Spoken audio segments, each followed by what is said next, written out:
Welcome to the process map to know what dino embryos to steal. Today we're going to demonstrate how to use inclusive gateways. Our example is from the movie Jurassic Park. It's based on the meeting between Dodson and Dennis Nedry. If you remember from the movie, Dodson gives a bribe of $750,000 to Dennis. He shares with him that for every embryo he steals, he'll be given another $50,000. We're going to explore how this scenario works with an inclusive gateway. Our start event is going to be a new incentive. The start event to our process is a new incentive, because Dennis Nedry was totally underpaid. We all know that John Hammond didn't spare any expense, except for when it came to his IT department. He decided to trust it all to one individual. But if it wasn't for the error in his judgment, we wouldn't know how dangerous a park full of dinosaurs could be.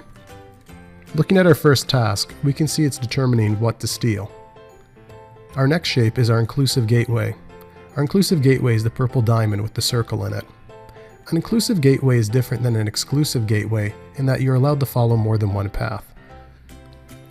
As a refresher, our exclusive gateway is absolute, meaning if you have 3 choices, you can only choose one and only follow that one path.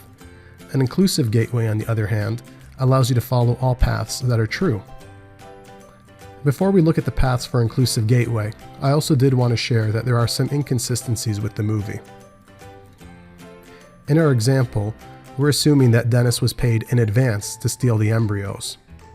We're doing this because it's easier to use it as an example. I also attached the dinosaur names to the embryos.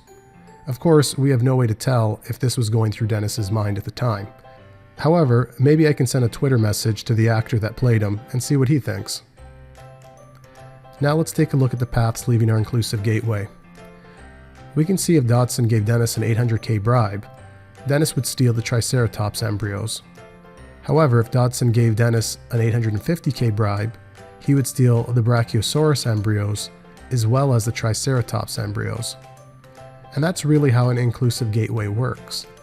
Every time one of the conditions is true, you will follow that path. So for example, if Dodson gave Dennis a $950K bribe, Dennis would end up stealing all of the embryos listed, the Triceratops, Brachiosaurus, Velociraptor, as well as the T-Rex. It's also worth noting that our inclusive gateway paths are based on conditions, almost like if statements, to check and see what the value of the bribe was. We didn't use action words or verbs again. We want to always make sure that our paths from our gateways, whether they're inclusive, exclusive, or others, are always based on conditions. And we're done. That concludes the session. Hope this was helpful. If you have any questions or feedback, please feel free to leave them in the comments, and don't forget to subscribe. Thanks so much.